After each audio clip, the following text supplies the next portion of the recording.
Baik, shalom saudaraku. Selamat pagi teman-teman yang ada di TikTok. Selamat hari Sabtu, tepatnya hari ini tanggal 27 September, saudara ya. Wow, 27 September luar biasa ya.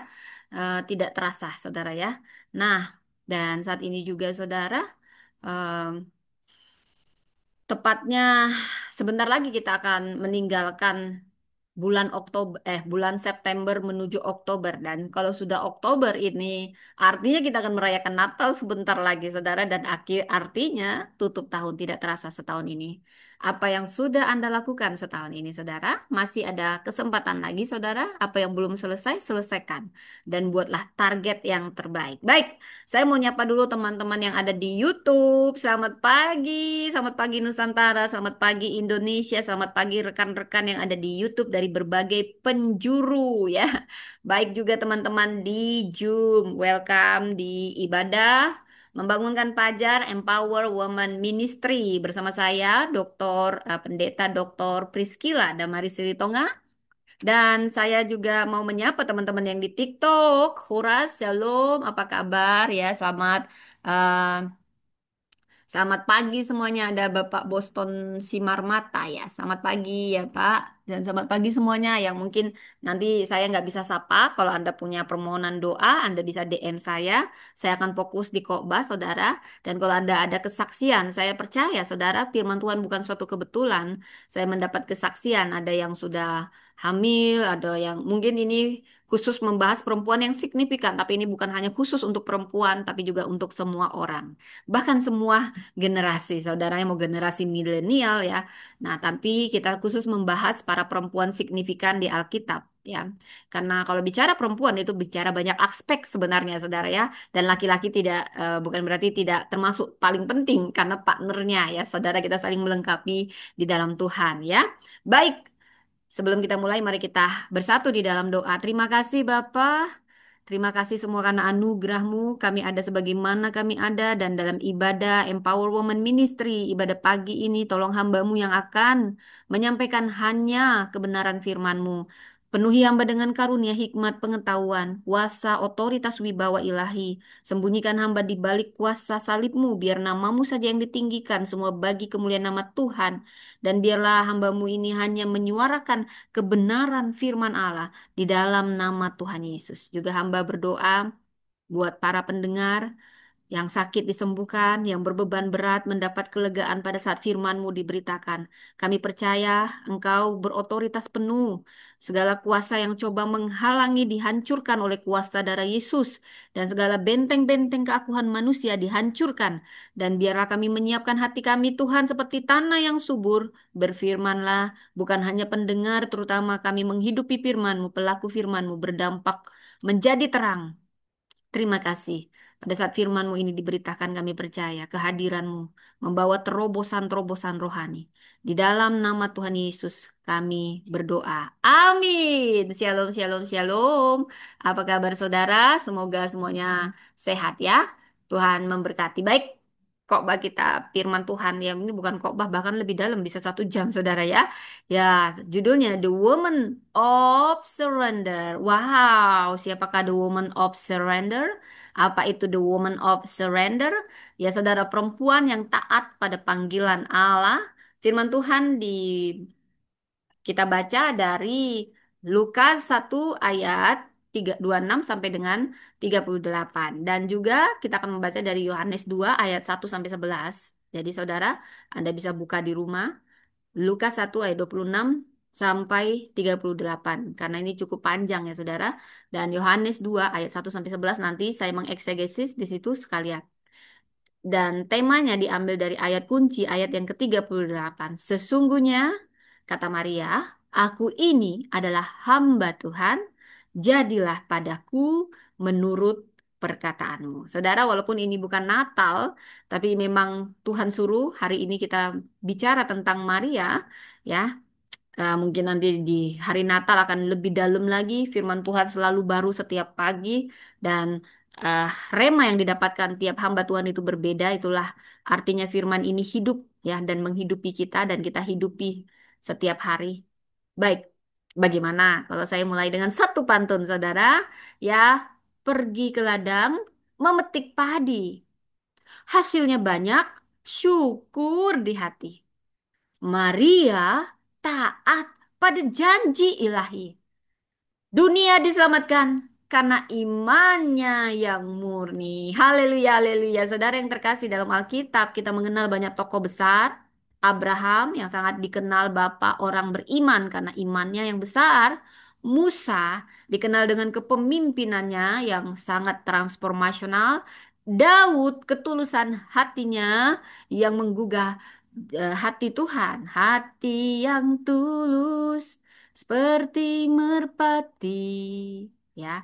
Tetapi hari ini saudara, kita belajar dari seorang perempuan yang sederhana dan dia mendapat ini pada saat dia sangat belia, masih remaja, usia 13 atau paling 16 tahun paling ini. Jadi belum sampai 17, not yet 17 ya. Dia sudah dapat mandat ilahi. Jadi Tuhan bekerja menembus lintas, bukan hanya lintas denominasi, lintas generasi, Saudara. Wow, saya sangat terpesona. Ku terpesona dengan cintanya Tuhan. Nah, dia sederhana, dia dari kota kecil bernama Nazaret. Dia Maria ibu Yesus. Dia bukan ratu, saudara ya. Bukan juga nabi. Bukan juga orang besar siapa sih Maria. Tapi kenapa dia dilirik sama Tuhan untuk menjadi bundanya Yesus. Bunda Maria. Ya, saya juga mau menyebut dia Bunda Maria karena memang dia bundanya Allah, ya saudara. Tetapi karena ketaatannya, Kristus lahir ke dalam dunia. Saudara, ada pernyataan yang selalu saja punya banyak rema. Lukas 1 ayat 38. Jadilah padaku menurut firmanmu. Wow, dia nggak banyak cingkonek, saudara. Dikasih mandat ilahi, dia nggak banyak cincong, saudara ya. Bahasa ini bahasa Cina, kepleset-plesetnya cincong, saudara. Apa itu cincong? Cingkonek, apa itu cingkonek ya? Bukan cilandak ya, saudara. Bukan juga es cincau, bukan beda. Cincau beda, cincong beda, cingkonek juga beda, saudara. Itu bahasa Medan ya. Nah, jadi dia nggak banyak alasan ya, nggak banyak ngeles. Inilah ketaatan yang melahirkan karya keselamatan Allah. Bila kita membaca dari Lukas 1 ayat 26 sampai 38, saya suka mengeksegesis dari dalam keluar. Ini adalah panggilan Allah ya. Jadi malaikat Gabriel datang kepada Maria. Maria siapa? Perempuan muda. Dia secara budaya sangat rentan karena Maria sangat masih belia pada saat itu, jadi sangat rentan, apalagi belum menikah dan dulu memang usianya sudah belia, sudah tunangan, saudara ya, sama mirip-mirip budayanya dulu ya sama sekarang, bukan sekarang ya Indonesia sama di mana aja dulu itu wanita cepat-cepat gitu ya, tunangan masih belia dengan Yusuf. Namun ada berita kehamilan yang bisa mendatangkan karena dulu wanita hamil di luar nikah hukumannya berat, hukuman mati, saudara. Makanya sekarang banyak wanita yang udah hamil duluan aja karena mungkin udah nggak ada lagi hukuman mati gitu ya, saudara ya. Jadi eh, Lukas 1 ayat 26 sampai 38 ini panggilan yang menuntut penyerahan. Lukas siapa sih? Nah, karena ini kita membaca kitab Lukas, paling tidak saya mengeksegesi sebagai informasi teologi. Ini adalah Injil bagi Theophilus. Jadi kalau Anda membaca dari Lukas 1 ayat 1 sampai 4, tujuannya kitab Lukas ditulis untuk meneguhkan iman Kristen. Jadi ini juga menekankan karya Roh Kudus, doa dan peran orang kecil ya. Jadi marginal dalam rencana Allah. Jadi Maria, gadis perawan muda, Partenos, tapi dia tinggal di Nazaret, kota kecil yang tidak terpandang, saudara ya. Jadi di sini kita melihat bahwasanya, saudara, dari kisah Maria ini, malaikat Gabriel datang kepada Maria. Jadi, nah Maria tidak menolak. Dia bertanya bukan karena tidak percaya, tapi ingin mengerti. Nah, saya akan mengeksegesis ayat per ayat, saudara, sebentar ya. Kita akan melihat di sini ada banyak yang menyentuh saya ketika saya mempersiapkan ini. Ada banyak hal yang membuat saya sangat tersentuh, ya, saudara. Nah, jadi bila kita telaah dari Lukas 1 ayat 26 sampai 38, Maria dari Nazaret tidak terpandang. Per ayat kita bahas supaya lebih dalam kita mengerti maknanya. Ayat 26 sampai 27. Malaikat Gabriel diutus kepada seorang perawan. Jadi dia masih perawan, Saudara. Hamil juga masih perawan ya, Saudara ya. Makanya sampai sekarang juga dibilang Bunda Maria, perawan Allah karena ada agama tertentu menyebut itu. Tetapi setelah Yesus lahir dan saudara-saudaranya lahir, kita tidak menyebut dia lagi perawan ya. Jadi mungkin perawan artinya berbeda secara teologis ya. Dia seorang perawan ya, dalam bahasa Yunani perawan itu Parthenos yang bertunangan dengan Yusuf. Dan ini menunjukkan Maria belum memiliki relasi sah antara Maria dengan Yusuf. Mereka masih eh, tunangan. Jadi untuk kehamilan apa yang disampaikan oleh malaikat ini sangat mustahil bagi Maria, ya. Jadi bisa dilihat dari usia yang begitu belia dapat suatu pesan, ya. Itu sangat membuat dia terkejut. Tapi perkataannya itu luar biasa. Itu perkataan iman yang luar biasa. Salam malaikat, engkau yang dikaruniai Tuhan menyertai engkau. Jadi kalau kita ambil karuniai Kerate kita ambil dari bahasa Yunaninya. Jadi saya suka mengeksegesis saudara agar kita itu sesuai konteks membahas sesuatu. Kechairito mene yang dikaruniai. Apa artinya? Ini jadinya bentuk pasif perfect. Artinya Maria sudah dan terus-menerus menjadi penerima kasih karunia Allah. Saya berdoa kita pun semua menerima kasih karunia Allah tak berkesudahan. Dan ini kalau bicara kasih karunia itu bukan karena kebaikannya, bukan karena jasanya. Ya kasih karunia, ya. Jadi kalau di ayat 29 sampai 30 Maria mengalami kebingungan. Dalam bahasa Yunaninya dia taraso, sangat gelisah Maria di sini. Jadi malaikat meneguhkan jangan takut karena mungkin Maria siapa sih ini tiba-tiba nongol gitu ya saudara ya. Malaikat pasti ganteng, tinggi, punya sayap, putih. Nah, kita mungkin Maria yang lagi berbenah ya. Di sini iman Maria diuji tapi pasti ada damai sejahtera. Kalau itu dari kerajaan surga, dia akan hadir membawa damai sejahtera. Dan berita tentang Yesus, engkau akan mengandung. Lalu dikatakan, menamai dia Yesus. Ia akan disebut anak Allah yang maha tinggi. Ini mengacu pada nubuat mesianik. Jadi Yesaya 7 ayat 14 dan juga ayat 9 sampai 5 dan 2 Samuel 7 ayat 12 sampai 16. Maria bertanya bagaimana hal itu mungkin terjadi karena aku belum bersuami. Pertanyaan ini bukan keraguan seperti Zakaria, melainkan pencarian pengertian. Jadi jawaban Roh Kudus akan menaungi ya dalam bahasa Yunaninya episkiazo. Ini dipakai juga di eh, L10 20 LXX untuk awan kemuliaan dalam kemah suci. Keluaran 40 ayat 35. Jadi kehamilan Maria ini karya ilahi. Tidak ada unsur manusiawi, benar-benar karya ilahi ya. Dan bila kita membaca ayat 36 sampai 37, malaikat memberi tanda Elizabeth yang mandul kini hamil. Nah, dia mau menekankan pada Maria yang mungkin agak takut, ragu, bingung. Ya, mungkin Maria lebih ke arah bingung dan itu manusiawi. Sebab bagi Allah tidak ada yang mustahil, saudara. Gabriel harus menjelaskan kemustahilan sudah lebih dulu terjadi pada bibimu Elizabeth yang sudah tua tapi hamil. Karena bagi Allah tidak ada yang mustahil. Jadi ini ada dua generasi yang sedang dipadukan di sini, Elizabeth dan Maria, saudara. Maria berespon dalam kebingungannya. Sesungguhnya aku ini adalah hamba Tuhan. Ini dalam bahasa Yunaninya. Daul, daul, budak, hamba, daul. Makanya kalau dibilang hamba Tuhan, doulos ya.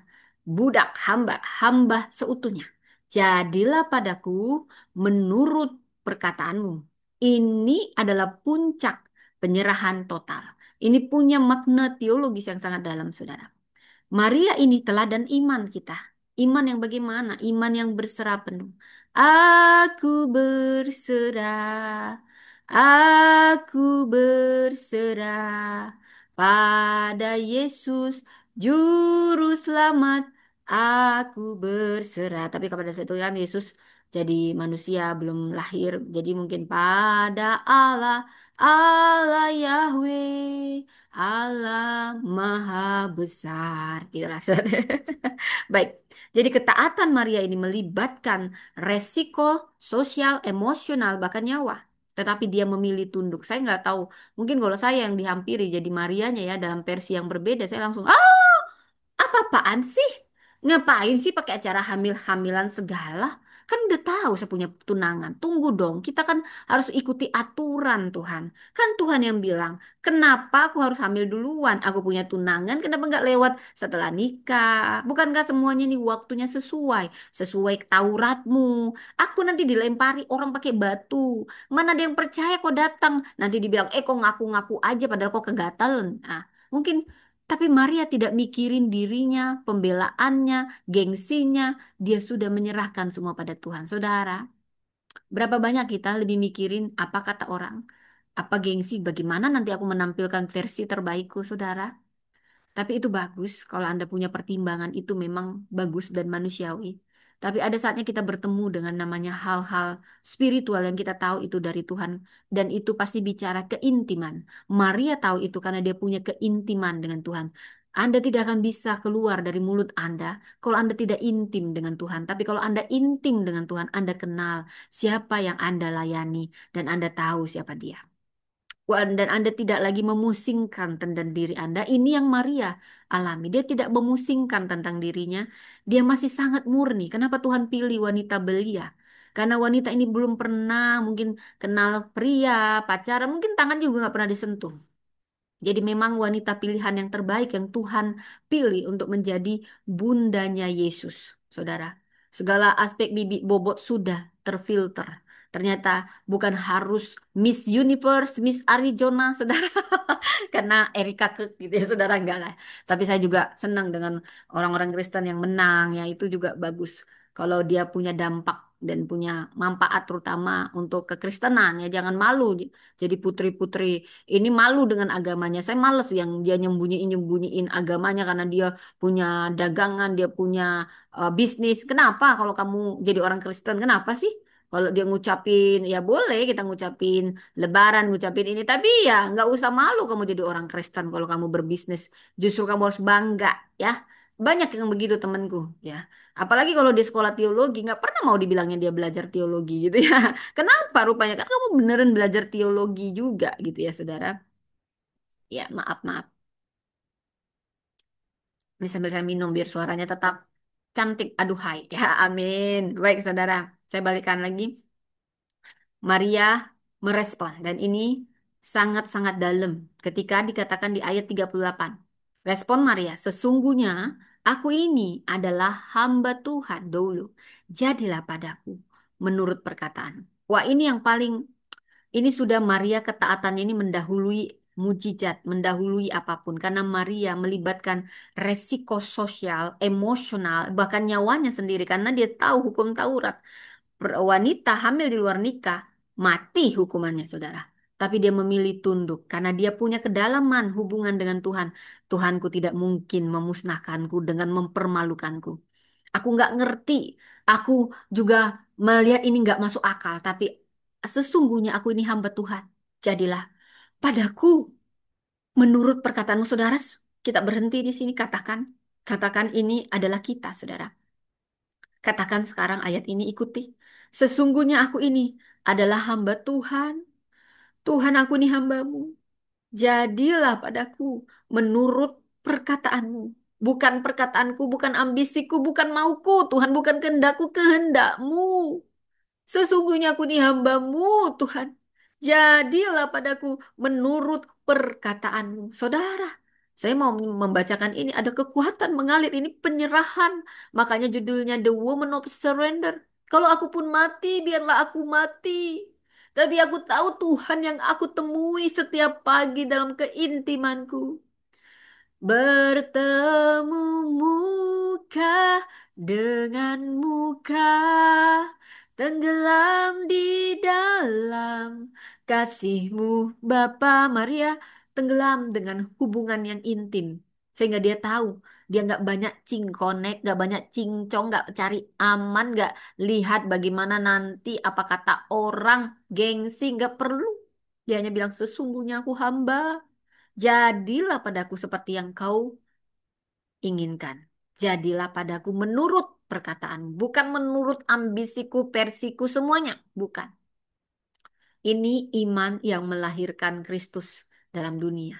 Dan kalau kita membaca dari Yohanes 2, saudara bisa buka. Yohanes 2 ayat 1 sampai 11, nanti ayat per ayat saudara. Dikatakan di situ, ini konteksnya menekankan tanda-tanda. Tanda-tanda itu semei dalam bahasa Yunaninya. Tanda-tanda Yesus untuk menyatakan kemuliaannya dan membangun imannya. Peristiwa ini adalah mujizat pertama Yesus ketika terjadi di pesta pernikahan di Kana. Nah, saya mengangkat dua, saudara ya, di mana Maria hadir. Nah, ada hubungan di sini, saudara ya. Bila kita membaca ayat 1 sampai 2, Maria hadir bersama Yesus dan murid-muridnya. Dan kehadiran Maria di pesta ini menunjukkan bagian dari komunitas sosial yang sederhana. Saudara, ketika anggur habis, Maria berkata, mereka kehabisan anggur, anakku. Maria, ibu yang begitu lembut. Dia melihat kebutuhan orang lain, bukan hanya kebutuhannya. Dia membawa itu kepada putranya yang dia tahu. Aku mengandung dari Roh Kudus. Aku mengandung seorang juru selamat. Dan dia menyembunyikan begitu dalam, begitu luar biasa iman Maria ini, saudara. Dan ketika dia melihat, dia menghampiri anaknya. Ketika Yesus sangat menghormati Maria, sangat menghormati Bunda Maria, dan saya memperhatikan Yesus sangat menghormati kaum perempuan, saudara. Ibu, mau apakah engkau daripadaku? Saatku belum tiba, kata Yesus dengan penuh hormat kepada bundanya. Kata Gunai, ya, dia mengatakan Gunai, perempuan, ibu ini sangat lembut. Kalau kita bahas dari bahasa aslinya, perkataan Yesus ini sangat lembut. Tetapi juga tetap formal. Ini menegaskan apa?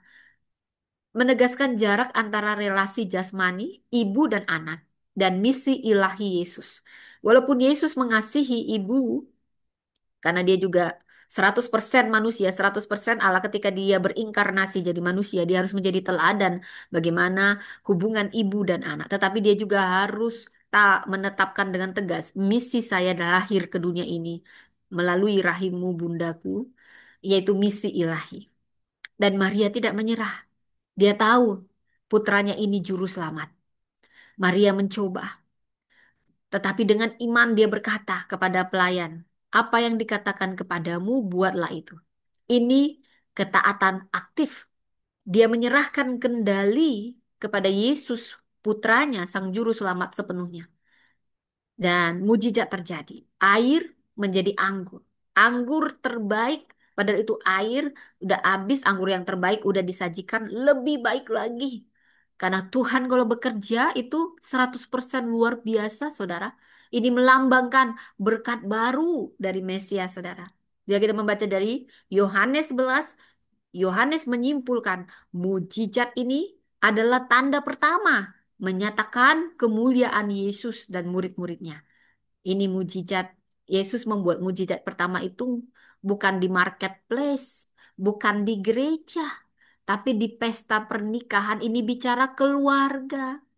Betapa pentingnya keluarga, dan itu karena seorang ibunya. Begitu dia dekat dan mengasihi ibunya. Walaupun dia tegas berkata, "Ibu, waktuku belum tiba. Kau tahu aku juru selamat yang kau kandung." Tetapi ibunya ini peduli. Dia peduli perasaan keluarga. Mujizat pertama di keluarga, karena keluarga begitu penting di hadapan Tuhan. Saudara, Yesus adalah kepala keluarga. Bahkan masalah anggur dia peduli. Apalagi masalah hubungan ibu dan anak. Apalagi hubungan suami istri. Yesus sangat peduli. Bawa kepadanya. Seperti anggur yang terbaik dari air. Dia tidak mau mempermalukan, hanya masalah gengsi tuan rumah untuk pesta. Kalau dibayangkan, ngaku aja deh udah nggak usah gengsi. Tapi ternyata masalah sederhana itu penting bagi Yesus. Dan dia mendengarkan itu karena seorang ibu. Saudara, mungkin kita melihat ada banyak keluarga bermasalah. Berapa banyak kita semua diam cuek. Mampus, ini kan pestamu, bukan pestaku. Rasain. Ah, sudahlah, ini cuma pesta. Tapi seorang Maria, dia tahu ini penting. Ini pernikahan. Dia tahu ini awal benih baru keluarga. Nanti kalau udah ada celah, ada di awal pesta aja banyak keributan. Nanti ini kasihan suami istri. Ini nih gara-gara kamu nih kebanyakan tamu pihak wanita. Nanti berantem-berantem suami istri. Enggak, nih kamu yang undang banyak banget ini karena mamamu nih, karena bapakmu. Maria peka. Mungkin ada budaya-budaya di situ. Kalau di awal aja begini nggak bagus, nanti nanti akhirnya nggak bagus. Begitu penting masalah keluarga, mengawali keluarga bagi Maria. Dan dia meminta tolong kepada Yesus. Kenapa bukan kebangkitan yang pertama? Kenapa keluarga yang pertama? Kenapa harus di pesta pernikahan? Saudara, ada banyak makna di dalamnya sebenarnya. Karena keluarga begitu penting. Dan Tuhan mau mengawali apa yang diawali. Ketika kita peduli, bukan hanya pada keluarga kita aja kita peduli. Kita peduli pada kebutuhan orang lain. Tuhan sendiri akan memenuhi kebutuhan kita sendiri. Jangan menutup mata masalah keluarga orang. Kita tahu berantem aja nih. Ada anak dipukulin. Kita cuek. Ada tetangga kita cuek. Itu anak dia jangan urusin. Suami istri berantem kita diem aja cuek. Udahlah keluarga kita kita urus. Saudara Maria juga bisa melakukan itu. Waktu Yesus bilang, Ibu, waktuku belum tiba. Dan Yesus benar, memang waktunya belum tiba. Ada hal-hal yang perlu disembunyikan dulu, dirahasiakan dulu. Tapi karena ibunya yang meminta, kenapa Maria peduli? Karena dia tahu, dia peka, saudara. Dia tahu mungkin perasaan hati eh, pengantin perempuan, ada rasa malu. Pada keluarga ada rasa malu. Dan itu penting bagi Maria. Bukan keluarganya, tapi dia penting. Saudara, mulailah kita peduli pada orang lain, pada keluarga, tetangga kita, teman kita yang mungkin di ujung perceraian. Kita cuek aja. Atau ada kekerasan dalam rumah tangga, kita cuek sebagai tetangga. Padahal kalau kita tetangga peduli aja. Ada banyak pembunuhan yang di keluarga dapat dicegah karena kepedulian kita. Maria, Maria mau menyatakan ini. Nggak usah kasih perpuluhan, Pak. Nggak usah. Tuhan nggak butuh perpuluhanmu. Ya, kalau kamu nggak mau perpuluhan, nggak usah. Nih, saya lagi khotbah perpuluhan. Dia pikir semua pendeta itu mata duitan, saudara. Pendeta nggak butuh duitmu. Ya, kamu memberi perpuluhan, persembahan, nggak ada urusannya sama pendeta. Ya, memang ada pendeta yang makan uang. Itu biar urusan Tuhan. Pendeta akan dihukum lebih kejam karena dia sudah tahu kebenaran, cari untung dari ini. Ini karena ada yang ngomong sikit-sikit kalau saya kok bayar udah nggak dibayar ya saudara ya. Diledek-ledek gini, hati-hati kamu ngatain hamba Tuhan ya. Karena banyak hamba Tuhan yang masih murni ya. Saudara, Anda kalau bahas-bahas perpuluhan nanti sikit-sikit perpuluhan, perpuluhan, perpuluhan. Gak usah kamu bayar perpuluhan berapa sih? Emang perpuluhanmu berapa? Dan biasanya yang ngomong kayak gini ya saudara ya, dia malah nggak pernah ngasih perpuluhan. Ada gereja ya, saya bilang, itu tuh pasti pendetanya itu kaya gara-gara perpuluhan. Saya tanya, kamu ada kasih perpuluhan ke gereja itu? Nggak ada. Jadi apa urusan? Kamu pernah ngasih ke gerejamu nggak ada? Pokoknya dia kepahitan gitu ya. Padahal dia nggak pernah ngasih perpuluhan. Ini paling yang ngungkit-ngungkit perpuluhan ini. Ini orang paling pelit sama gereja. Karena dia iri hati dengki. Dialah yang sebenarnya tergila-gila dengan mamon. Makanya sedikit-sedikit dia lihat pendeta, dia fitnah, dia fitnah, dia fitnah. Biarlah Tuhan yang jadi hakim antara kita. Kamu yang nulis-nulis perpuluhan ini, hati-hati kamu. Saya nggak ada ungkit soal uang. Hati-hati kamu. Kamu ngatain hamba Tuhan. Kamu sembunyi dengan nama palsu saya katakan saat ini. Ya, hati-hati kamu. Apalagi kalau kamu nggak pernah bayar perpuluhan. Hati-hati kamu. Saya nggak pernah bahas perpuluhan. Gak usah kamu kasih perpuluhan kalau berat sama kamu. Gak usah bahkan kasih persembahan. Gak apa-apa. Tuhan itu kaya. Berapa sih uangmu? Berapa dibanding kerajaan surga? Gak ada apa-apanya uangmu. Kalau kamu nggak mau kasih perpuluhan, nggak usah. Tapi jangan pernah fitnah hamba Tuhan. Apalagi dia nggak pernah bahas perpuluhan. Apalagi dia nggak pernah bahas uang. Saya sedang bahas ketaatan. Seperti Bunda Maria. Stop kamu menjelekkan hamba Tuhan. Hati-hati kamu. Kamu bisa sembunyi, kamu bisa buat apapun. Hati-hati cat kalian yang ngata-ngatain hamba Tuhan di sini. Memang banyak hamba Tuhan mata duitan. Biar Tuhan yang menghukum dia. Kamu gak ada urusan. Ya, apalagi kamu gak pernah bayar perpuluhan, gak pernah kasih persembahan, cuman kamu dipakai setan untuk ganggu-ganggu firman Tuhan. Kamu akan dapat konsekuensi. Hati-hati kamu di sini. Ya. Makan itu uangmu. Gak usah. Gereja gak perlu uang pelit seperti kamu. Tukang ngata-ngatain hamba Tuhan seperti kamu. Makan itu uangmu. Ya, uang dari Tuhan lebih besar. Ya, banyak pendeta masih jujur berintegritas. Kalau pendeta-pendeta yang tidak jujur itu biar urusan mereka, bukan urusan kamu. Sekarang kamu peduli sama tetangga. Kamu udah peduli nggak sama tetangga? Asih sikit-sikit kamu urusin perpuluhan. Tetanggamu sakit, ya. Pendeta kamu serang-serang, ya. Pernah nggak kamu peduli sama seperti Bunda Maria ini peduli di pesta orang, ya? Mulailah peduli. Banyak hamba Tuhan yang tulus murni, bahkan jadi martir. Pernah nggak kamu peduli? Pernah nggak kamu hormat sama hamba Tuhan? Seperti wanita Sunem menghormati Nabi Elia, Nabi Elisa, saudara. Kamu belum pernah juga ngasih apa-apa, udah banyak ngomong kamu. Ngata-ngatain lagi. Hati-hati ya, ngata-ngatain. Saya nggak pernah eh, butuh uang atau apa ya. Ada juga nanti, itu lihat emasnya, ini palsu, ini imitasi, ini cuma gaya. Pendeta juga bisa bergaya. Yang penting dia sopan. Ya, saya bilang kan, hati-hati. Ini kadang-kadang orang-orang, kalaupun ada kamu kepahitan sama gereja karena soal uang, nggak semua seperti itu. Ya. Kalau saya nggak pernah minta uang dan saya nggak butuh uang kamu, karena saya minta ya kepada Bapa pemilik surga ini. Dia bisa gerakkan siapapun dan biasanya yang ngungkit perpuluhan padahal temanya bukan perpuluhan. Orang yang paling pelit dia itu pasti sembunyi pakai nama palsu. Tapi Tuhan, biar jadi Tuhan jadi hakim, biar kamu stop ngatain hamba Tuhan. Ini untuk kebaikanmu. Saya juga sebagai pendeta harus tegas sama orang-orang seperti ini. Kalau kamu nggak suka dengan perpuluhan, stop ngatain hamba Tuhan, ya. Stop kamu ngata-ngatain hamba Tuhan, biar Tuhan yang berurusan. Tuhan bisa pakai banyak cara. Ya, banyak pendeta jujur, bahkan dia martir. Jadi martir, pernah nggak kamu menghormati orang-orang yang demikian? Ya, kamu taunya nanti gereja dibakar, sembunyi, sembunyi. Taunya begitu, ya. Banyak orang beri habis-habisan untuk Tuhan. Kalau ada pendeta kaya, pendeta luar biasa, emang kenapa kalau pendetanya kaya? Ada urusannya? Ada uangmu? Nggak ada kan? Kalau kamu nggak punya karena kecuali kamu kasih uang, kamu ditipu-tipu, cuma dimanfaatin. Aku tahu rasanya. Tapi aku melepaskan pengampunan. Biar itu jadi bagian Tuhan. Ya, di sini nggak ada saya minta uang ya. Kamu bawa-bawa soal uang. Ya, lihatlah ya, saya tampangnya ya, apapun adanya saya bersyukur. Ini ini nggak emas, nanti ada diungkit itu emasnya itu pasti perpuluhan. Waduh, saya malah nggak dapat apa-apa. Tapi saya dapatnya dari Tuhan, berkatnya banyak. Berkat buat anak, buat suami, melayani Tuhan, saya murni. Ya, tapi juga bukan berarti pendeta, jangan sampai Anda nggak tahu menghormati pendeta ya. Ada yang berpikir, ini pendetanya baik, ini nggak dibayar, ya udah uangnya untuk kita makan-makan. Ini pendeta kan udah kaya, udah baik dia pendidikan tinggi nggak dibayar, udah rasain buat kita. Ada juga pendeta kayak gitu dia memanfaatkan kebaikan pendeta yang lain.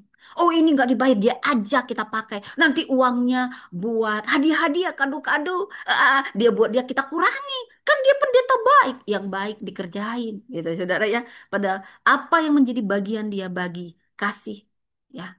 Karena itu dari Tuhan. Kalau kamu mampatin orang baik, kamu akan menuainya juga. Saya udah tahu rasanya dimanfaatin, saya udah tahu, tapi saya ikhlas. Ya, saya bukan dimanfaatin, saya jadi saluran berkat. Dan orang-orang yang demikian, dia tahu berbuat baik, tapi dia tidak melakukannya, dia dapat bagiannya. Nah, sekarang kita kembali kepada Maria. Ya, saudara, ini mohon maaf. Karena kalau saya lagi khotbah gini ya, saudara ya, khotbah ada aja yang bilang soal perpuluhan. Padahal saya nggak minta apa-apa gitu, saudara. Baik-baik ya, kita balik lagi. Maria menunjukkan iman praktis. Dia tidak tahu bagaimana Yesus bertindak, tetapi dia percaya dan dia mendorong orang lain taat. Ketaatan sederhana, saudara, ini akan membuka jalan mujizat. Saya bilang, ketaatan mendahului mujizat. Ketaatan mendahului mujizat. Penyerahan Maria membuahkan kemuliaan Kristus dinyatakan. Saudara, Maria, bila kita melihat ayat ini dan mengolahnya, mengeksegesinya, Maria di Nazaret. Dari Lukas 1 ayat 26 ayat 38. Jadi ketaatan iman dari Maria ini menerima panggilan. Ini yang Tuhan sangat hargai karena ini sesuatu yang mustahil dan dia masih sangat belia umurnya. Tapi dia berkata dengan penuh iman dan penyerahan banyak hal yang dia membingungkan sebenarnya. Apa ini anak muda yang belia? Jadilah padaku menurut firman-Mu.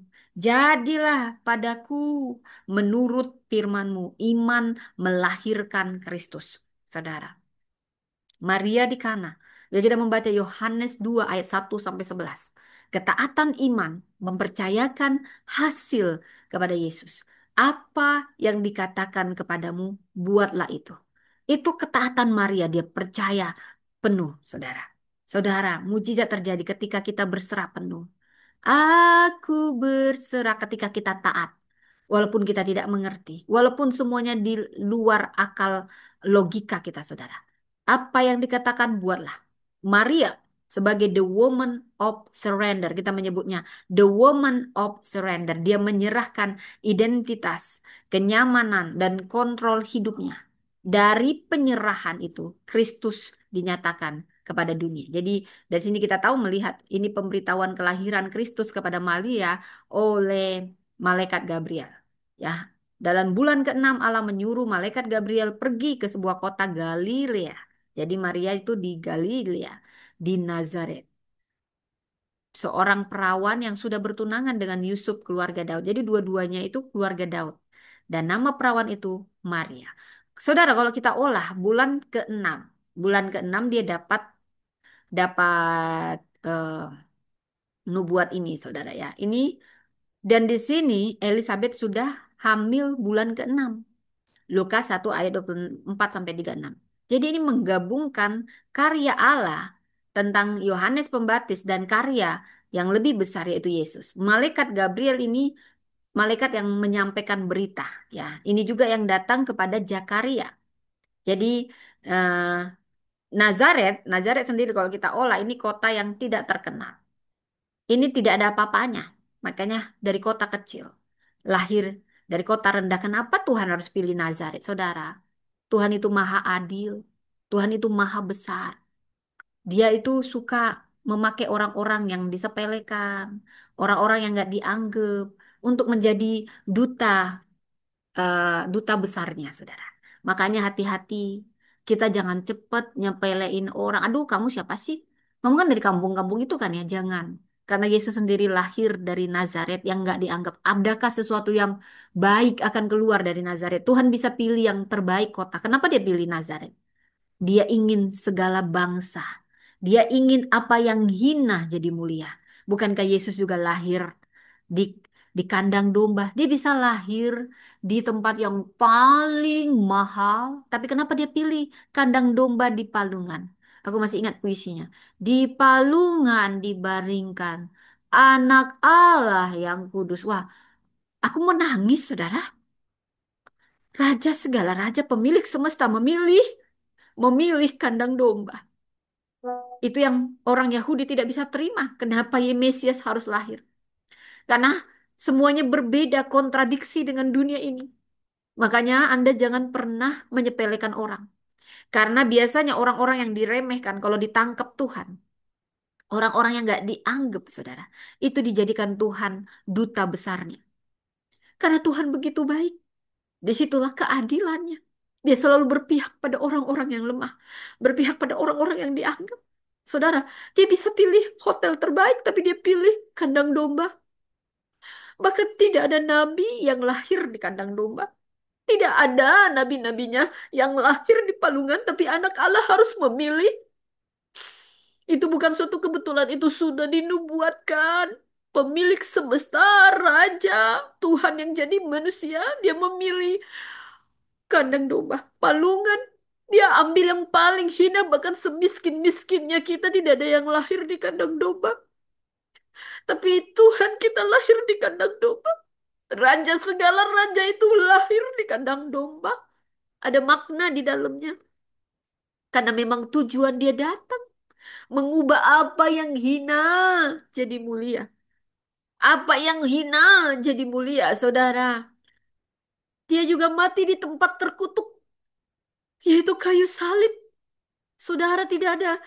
Itu dikatakan terkutuklah orang yang mati di kayu salib karena memang tujuan dia bukan hey hey hey hey saya pemilik semesta, saya mau hurah sana hurah sini. Hey, saya Tuhan, dia bisa melakukan itu.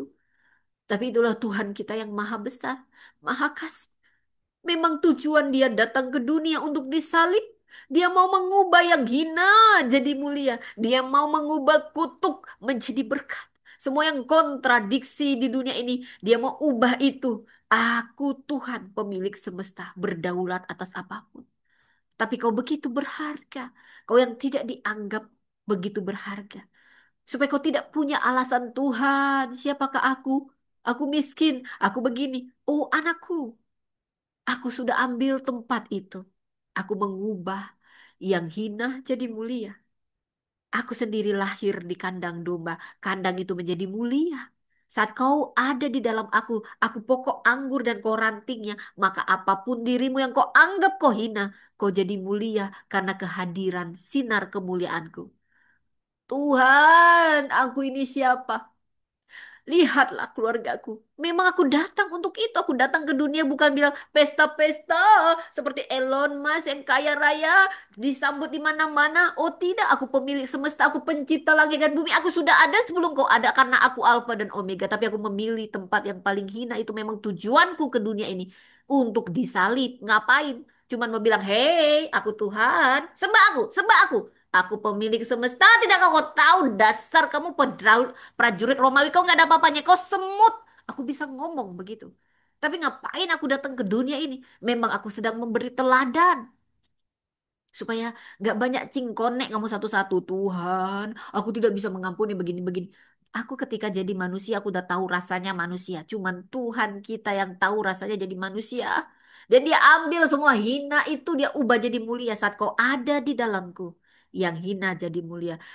Saat ada di dalamku mau kau dikutuk, mau dibilang keluargamu terkutuk, kutuk itu sudah kupatahkan. Aku memang datang untuk mengalahkan kutuk, mengalahkan maut supaya di dalam namaku kemuliaan itu dinyatakan dan kau merasakannya. Kau sudah melangkah dari kemenangan. Kau nggak perlu lagi beramal sana sini, potong sana sini sini supaya kau selamat. Nggak perlu semua korban-korban sembahanmu itu, termasuk perpuluhanmu nggak perlu. Kalau kau nggak ada uang, nggak usah kau kasih. Aku ini sudah kaya, tapi aku sedang menguji hatimu.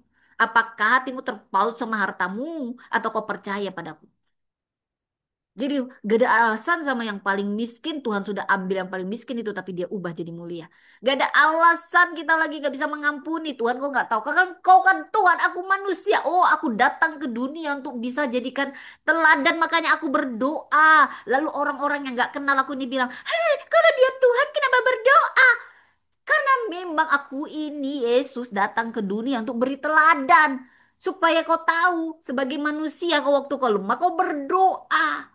Karena aku 100% manusia, 100% Allah. Tujuannya memberi teladan. Tidak ada Tuhan seperti Tuhan Yesus. Tuhan kok nggak tahu rasanya jadi Tuhan. Kok kan Tuhan, aku manusia. Iya, makanya aku turun ke dunia. Supaya aku beri kau teladan. Waktu aku jadi manusia, aku rasakan semua pahit-pahitnya itu udah aku rasakan. Dan beginilah caranya kau harus ampuni. Supaya kau juga diampuni. Memang begitulah kasih. Gak masuk akal. Gak masuk akal Tuhan. Ya sudah terserah. Itulah bedanya kekristenan, saudara. Kekristenan bukan agama, itu hubungan relasi kita dengan Tuhan. Di surga nggak ditanya kok agamanya, saudara. Tapi apa yang membuat kau layak ke surga? Korban muka, 1 miliar kok kau kasih sama semua orang-orang perpuluhan muka. Gak penting perpuluhan itu. Makanya yang bahas-bahas perpuluhan di sini ya. Kasihan deh lu ya. Pasti lu yang paling pelit soal perpuluhan ya. Gak usah kau kasih Tuhan udah kaya. Tapi kalau Tuhan suruh kasih, itu hanya alat. Alat ya, itu alat. Banyak cara Tuhan memberkati. Saudara, kalau mungkin Anda punya kepahitan sama pendeta, lepaskan pengampunan. Lepaskan pengampunan. Cuman itu kuncinya, saudara. Kalau dia main-main bawa firman, saudara, dia nggak tulis, nanti ada bagiannya. Seorang pendeta akan dihukum lebih kejam. Dia tahu berbuat yang baik, dia nggak melakukannya. Ada bagiannya. Dan kamu nggak pernah ngasih perpuluhan, kamu ngungkit-ngungkit. Buat apa? Di surga itu udah kaya jalannya aja dari emas. Apalagi kamu nggak pernah ngasih perpuluhan, ngungkit-ngungkit perpuluhan. Padahal sekarang topik kita Maria, the woman of surrender.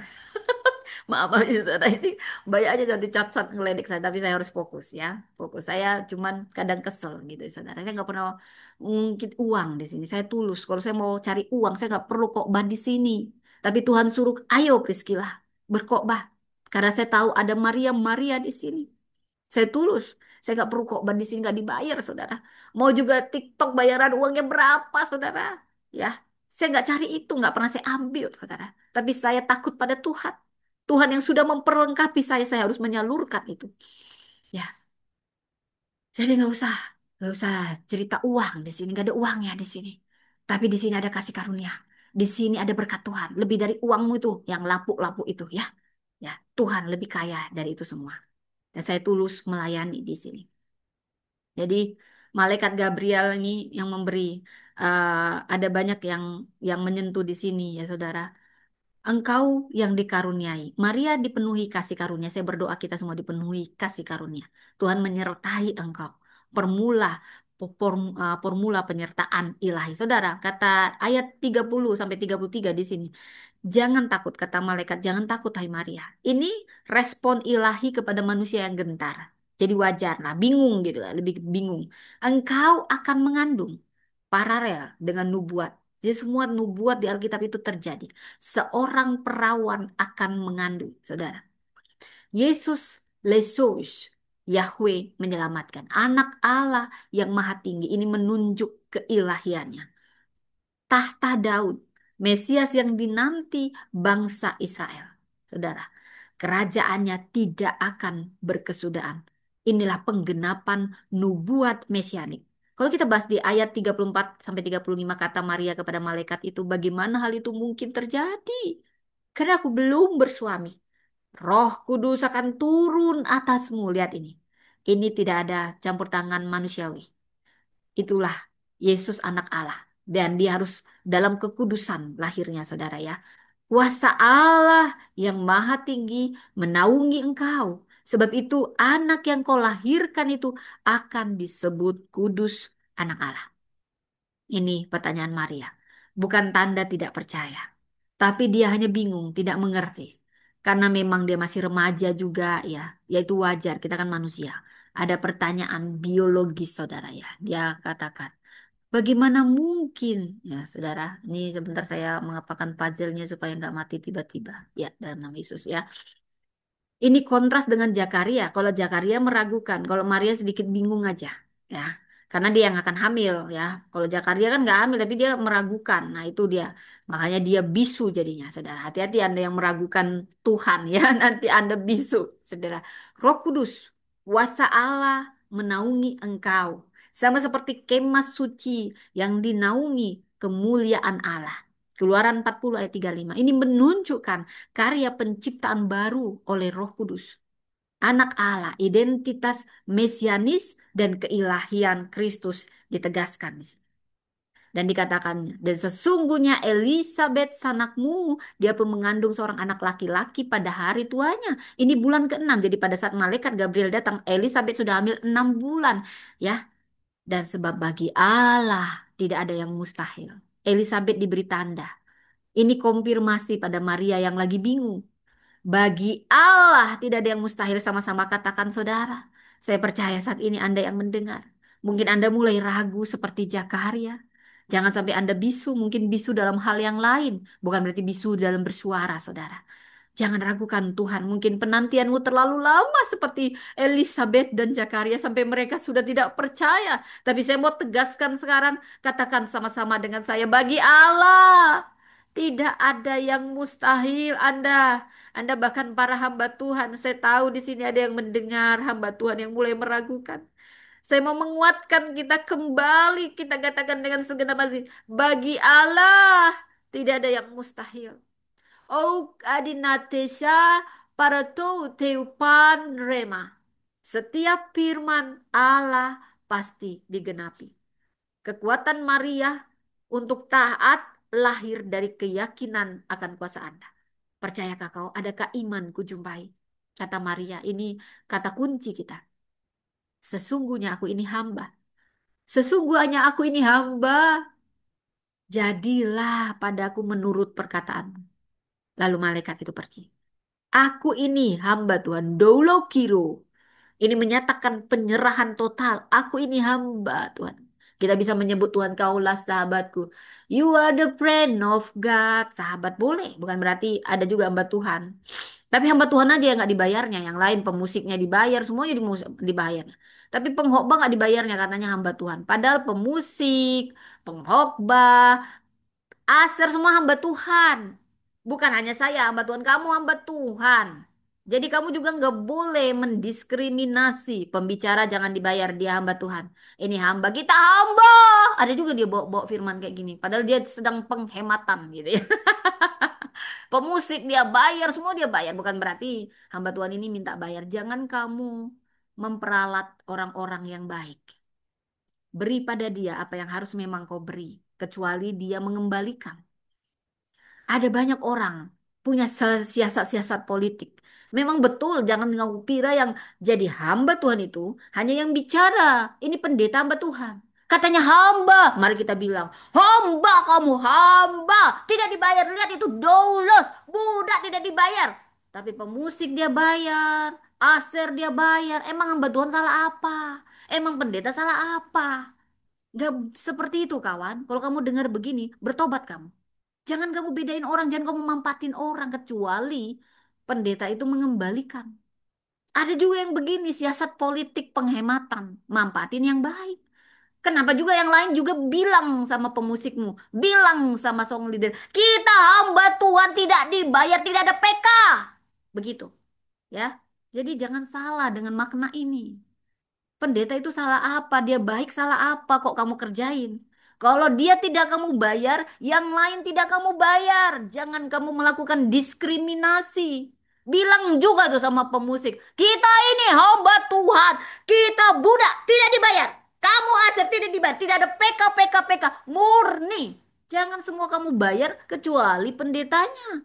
Seharusnya pendeta juga kamu hargai, bukan berarti pendeta minta dihargai. Ingat ya, kamu menghormati hamba Tuhan seperti perempuan Sunem.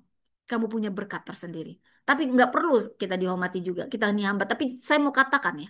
Hamba Tuhan itu bukan hanya pendeta. Bukan hanya pembicara. Oh ini hamba. Siap kita hambai. Kita perbudak. Hahaha. Kita semua song leader. PK, PK, PK, PK. Dia hamba nih. Udah orang kaya lagi. Udah kita kerjain. Kita bilang hamba. Begitu. Itu kamu lagi melakukan diskriminasi. Gitu ya. Gak boleh. Hamba Tuhan, mau dia aser, mau dia singer, mau dia mamak-mamak, mau dia jemaat, dia adalah hamba Tuhan. Karena kita semua hamba. Kalau kamu punya prinsip hamba makanya tidak dibayar, maka semua tidak kau bayar. Kalau ada yang kamu bayar, yang ini kamu bayar, kamu berarti sedang memanfaatkan kecuali dia mengembalikan. Jadi ada aturan. Mohon maaf ya saudara. Kita semua hamba Tuhan. Jangan kamu memperalat. Kang, pendeta kamu ingat kamu hamba Tuhan. Hmm, rasain kamu jadi hamba Tuhan. Saya berhak marah-marah karena saya bukan pendeta, saya bukan hamba Tuhan. Hah, wajar saya marah-marah. Oh, hati-hati kamu. Udah kamu nggak bukan pendeta, kamu ngata-ngatain pendeta, kamu manfaatin pendeta, semua sampah-sampah kamu kasih pendeta. Kamu tahu dia pendeta baik lagi lebih kamu manfaatin, tapi kamu nggak tahu menghormati. Bahkan kau putar-putar ayat hati-hati kamu. Ya, kau jadi malu-malu ya, Bapak. Baik, baik, baik, baik.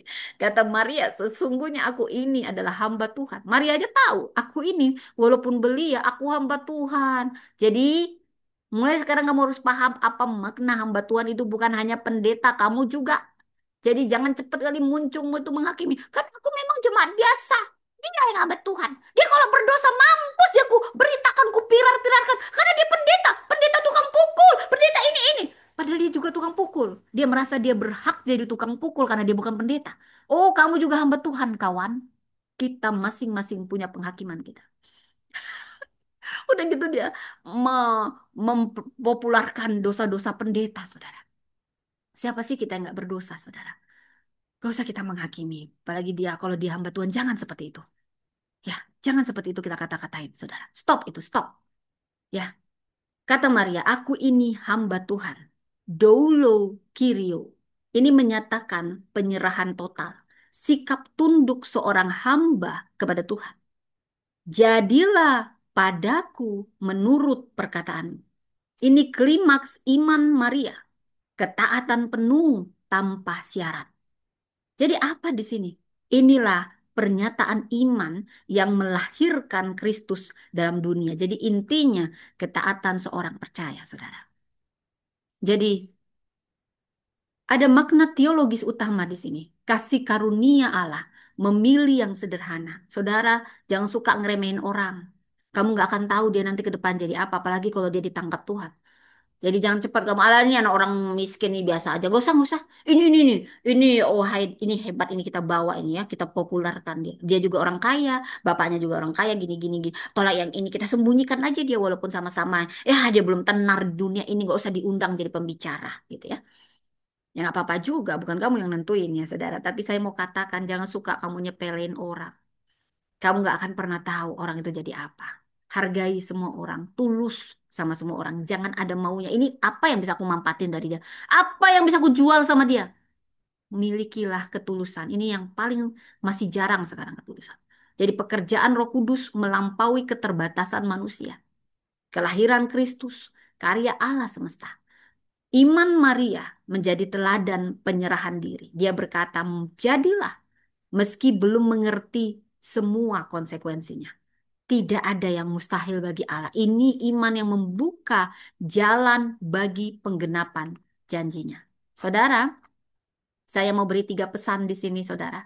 Nanti kita berdoa, Roh Kudus bicara kepada beberapa hamba Tuhan. Saya tahu di sini ada beberapa hamba Tuhan. Atau nanti, saya tahu tidak ada yang kebetulan. Tapi ada 3 pesan utama dari The Woman of Surrender Maria. Pertama, ketaatan adalah dasar panggilan Allah. Saya ulangi, ketaatan adalah dasar panggilan Allah. Kita sudah lihat teladan Maria banyak yang tidak baik. Seringku tak mengerti jalan-jalanmu Tuhan, bagai di belantara yang kelam. Tampak 1.000 tanya, namun tetap percaya jejakmu Tuhan sungguh sempurna. Ajarku memahami semua yang kau ingin. Ada banyak hal yang kita tidak mengerti. Kau boleh katakan Tuhan, aku tidak mengerti. Karena kau memang bukan Tuhan. Tapi Tuhan ingin kau bergantung padanya. Ketaatanmu akan mendahului mujizat. Ketaatan adalah dasar panggilan Allah. Bukan karena kita udah tahu ke depan orang nanti jadi ini, jadi ini, jadi ini. Sutradaranya adalah Tuhan.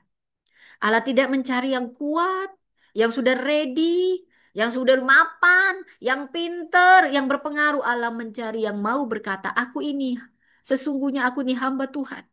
Jadilah menurut perkataan. Maria adalah contoh bahwa ketaatan lebih penting daripada kemampuan. Maria adalah contoh bahwa ketaatan lebih penting daripada kemampuan. Jadi Tuhan juga memanggil kita di tengah kesederhanaan hidup. Apakah kita berani berkata, jadilah padaku menurut firman? Saudara, ini yang pertama, ketaatan adalah dasar panggilan Allah. Yang kedua, iman yang sederhana membuka jalan mujizat. Saya ulang, iman yang sederhana, saudara, adakah imanku temui di bumi ini? Membuka jalan mujizat. Maria tidak tahu cara kerja Allah, tapi dia percaya. Di kana perkataannya sederhana, namun bersejarah. Apa yang dikatakan kepadamu, buatlah itu. Saudara, mujizat sering terjadi bukan karena kita tahu semua jawabannya. Saudara, banyak hal. Lagu itu, kalau saya menyanyikan itu, sering ku tak mengerti jalan-jalanmu Tuhan, bagai di belantara yang kelam. Tampak 1.000 tanya, namun tetap percaya jejakmu Tuhan sungguh sempurna. Ajarku memahami, kalau kau tidak paham, Tuhan, Roh Kudus, ajari aku memahami. Bapak senang ketika kita seperti anak kecil yang percaya. Percaya Bapak, aku percaya walau aku tidak mengerti. Aku akan taat. Dia Bapak yang baik. Kau Bapakku yang baik. Mengerti bahasa tetesan air mata. Saudara, mujizat sering terjadi bukan karena kita tahu semua jawabannya, tetapi karena kita taat melangkah dalam iman. Penyerahan diri akan melahirkan Kristus dalam dunia. Penyerahan diri melahirkan Kristus dalam dunia. Saudara, secara harfiah Maria mengandung Yesus Kristus karena penyerahan dirinya. Secara rohani, setiap orang percaya dipanggil melahirkan Kristus dalam dunia melalui hidupnya, lewat kasih, kesaksian, pelayanan. Saudara, dunia butuh melihat Kristus melalui kita. Pertanyaannya, apakah hidup kita sudah jadi saluran kelahiran Kristus bagi orang lain? Seperti ibu yang rela menanggung rasa sakit saat melahirkan. Walau saya nggak pernah ngerasakan, saya sesar, saudara. Nggak pernah saya rasakan sakit mengandung. Paling setelah sesar ada nyeri-nyeri. Nyeri-nyeri sekarang pun udah ada anti nyeri ya, saudara. Ya, luar biasa. Tapi Maria dulu tuh beda sekali. Maria menanggung resiko. Lihat itu dia sangat belia. Mungkin umurnya 13 sampai 17, di bawah 17, saudara. Soal stigma, bahkan pedang yang menembus hatinya, saudara. Dari Lukas 2:35. Tetapi dari ketaatannya lahir juru selamat dunia.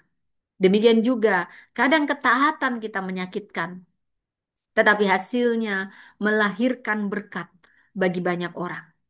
Jadilah padaku menurut firman-Mu, iman yang melahirkan Kristus dalam dunia.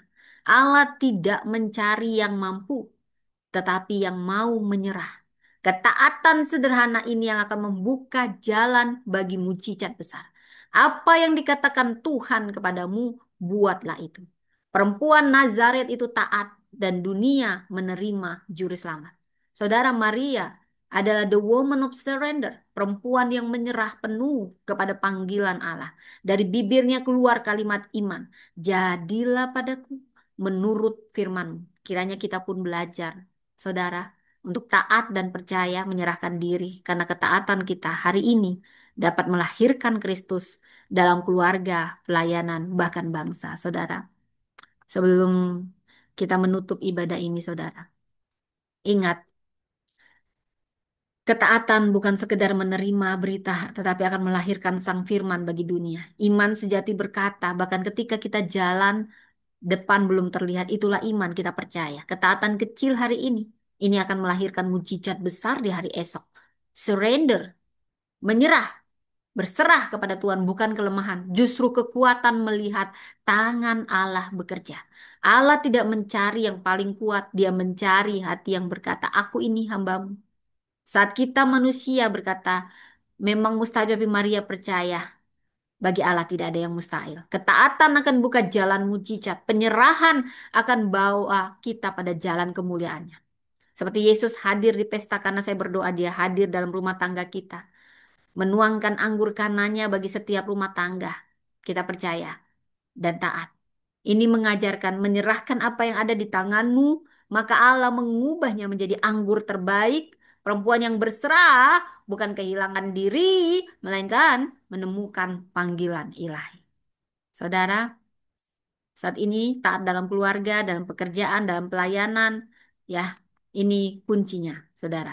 Seperti hanya mereka yang taat sungguh-sungguh beriman, dan mereka yang sungguh-sungguh beriman yang taat. Jadi ini seperti dua mata uang, saudara. Ketaatan kecil dalam tangan Allah lebih besar daripada rencana besar tanpa Dia. Tuhan tidak memanggil kita untuk sukses, tetapi memanggil kita untuk taat.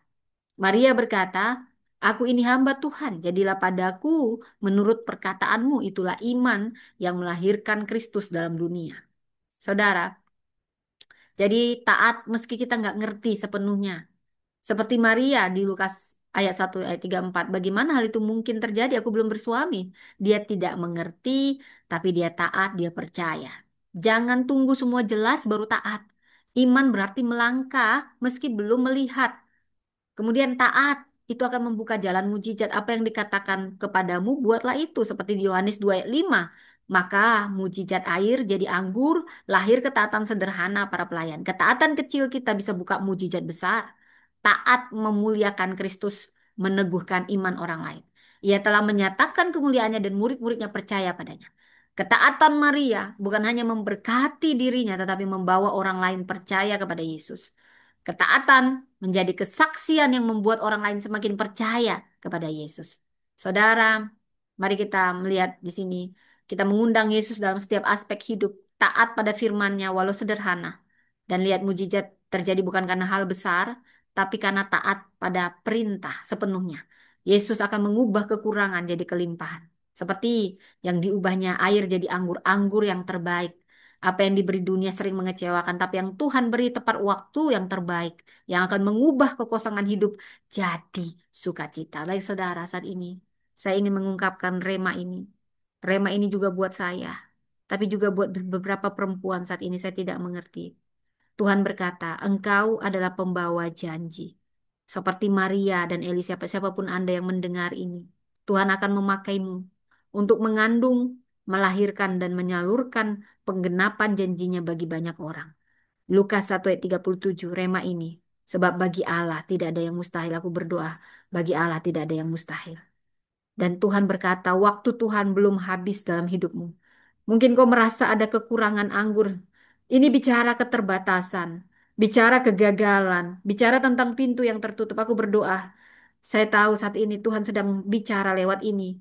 Walau ini juga bicara pada saya, tapi ini juga beberapa perempuan pemimpin di sini. Perempuan seorang ibu, Tuhan sedang bicara. Tuhan sedang menyiapkan anggur yang terbaik bagi pelayanan keluarga dan masa depanmu. Engkau akan menyimpan anggur yang baik sampai sekarang. Seperti Yohanes 2 ayat 10. Dan ini rema bagimu. Taatlah dalam hal kecil itu akan membuka mujizat besar. Mungkin kau berpikir hal yang sangat besar, tapi Tuhan sedang menyajikan yang mungkin kau abaikan. Taatlah dalam hal kecil, itu akan membuka mujizat besar. Seperti pelayan yang hanya taat mengisi tempayan dengan air waktu dipanggil Maria dan mereka setia dalam langkah sederhana. Tuhan ingin kau melakukan itu. Pesan ini buatku dan beberapa orang di sini. Tuhan akan mengubahnya menjadi kemuliaan yang besar. Taatlah.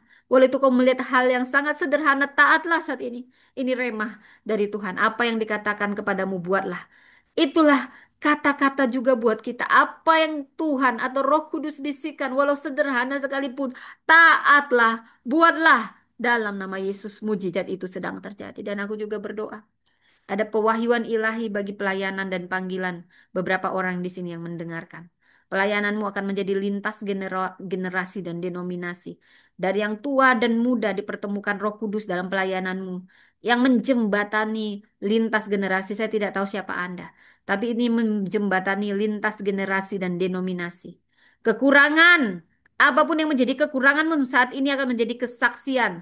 Kekosongan anggur di Kana itu melambangkan area hidup yang mungkin bagimu gagal, bagi orang gagal, tapi ini yang dikatakan Tuhan itulah yang dipakai Tuhan sebagai panggung mujizat terjadi.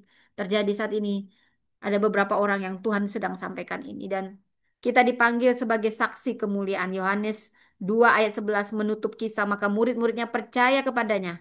Panggilanmu bukan sekedar berkhotbah, tapi melalui pelayananmu orang lain akan percaya lebih dalam. Tuhan berkata, engkau adalah Maria dan Elizabeth sekaligus pembawa janji, peneguh iman, saksi kemuliaan. Walau mungkin ada kekosongan, justru itulah tempat panggung Tuhan, anggur terbaik yang akan disiapkannya bagimu dan pelayananmu. Dalam nama Tuhan Yesus, terjadilah. Mari kita berdoa. Terima kasih Tuhan. Kami mau seperti Elizabeth taat penuh. Walau kami tidak mengerti, kami mau taat penuh. Walau kami tidak mengerti, jadilah pada kami menurut kehendak-Mu. Ajarilah kami Roh Kudus, agar kami teguh dalam pelayanan kami. Teguh dalam segala sesuatu. Terima kasih Tuhan. Terima kasih buat kebaikan dan kemurahan-Mu. Terima kasih. Di dalam nama Tuhan Yesus kami berdoa. Mari kita berdoa doa yang diajarkan Tuhan Yesus, doa Bapa kami. Bapa kami yang di surga, dikuduskan namamu, datanglah kerajaanmu, jadilah kehendakmu di bumi seperti di surga.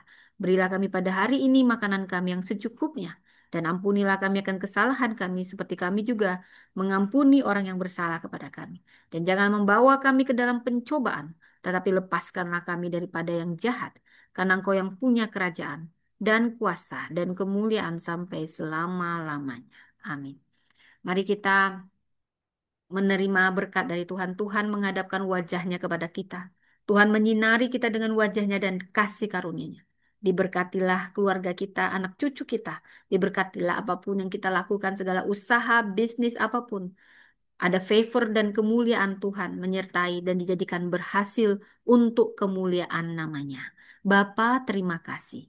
Bapa terima kasih. Bapa terima kasih.